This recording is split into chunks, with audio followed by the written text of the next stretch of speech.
Using equations in SOLIDWORKS allows you to create a mathematical relation between dimensions by using the dimensions themselves as variables. But since covering equations can be an extensive topic, in this lesson we'll simply introduce them. Let's begin with this simple sketched rectangle, and I'll add some dimensions.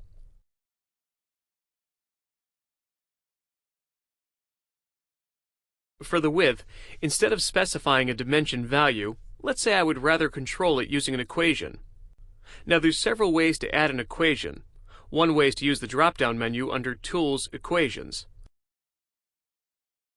This brings up the equation dialog box, which is where we can add, edit, or delete any existing equations. At the moment, however, notice we can only add an equation, since no other equations exist yet. I'll just go ahead and click Add to bring up a new dialog box. This is the Add or Edit Equations dialog box and is where we'll be creating and interacting with our equations. You can use the dialog box, keyboard, or graphics area to graphically select any dimensions. Let me show you what I mean. I'll go ahead and select the width dimension, D2 at sketch 1, and define it to always be half of the length. Now keep in mind that these are default dimensions names and can be changed at any time. I also recommend adding comments to your equations to help you distinguish them. This is helpful, especially when dealing with a larger number of equations. I'll type in width to remind myself what this equation is. Now at this point, I can click OK and the equation is added back in the Equations dialog box. Here, we can specify whether an equation is active, see what the equation is, what the equation evaluates to, as well as view any comments that have been added. I also want to point out this green check. This means that an equation has been successfully solved and is what you want to see displayed next to your equations.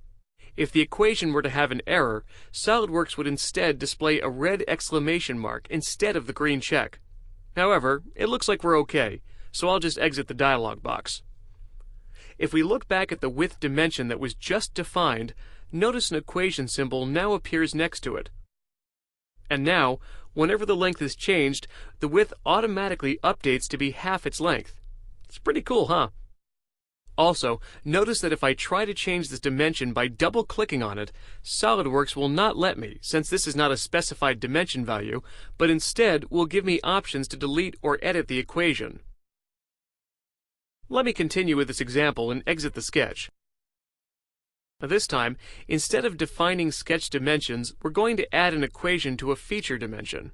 In this case, an extrusion.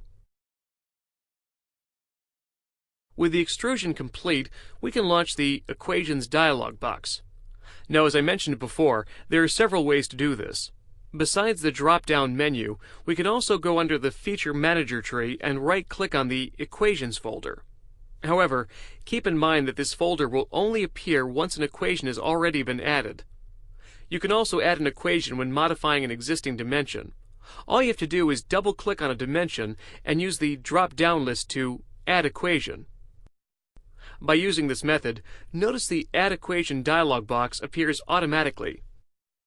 I'll specify the height of the box, add a comment, and then click OK. And now, the height will automatically update along with the width. Equations are a powerful tool in SOLIDWORKS and can make use of just about every dimensional value as well as user-defined global constants.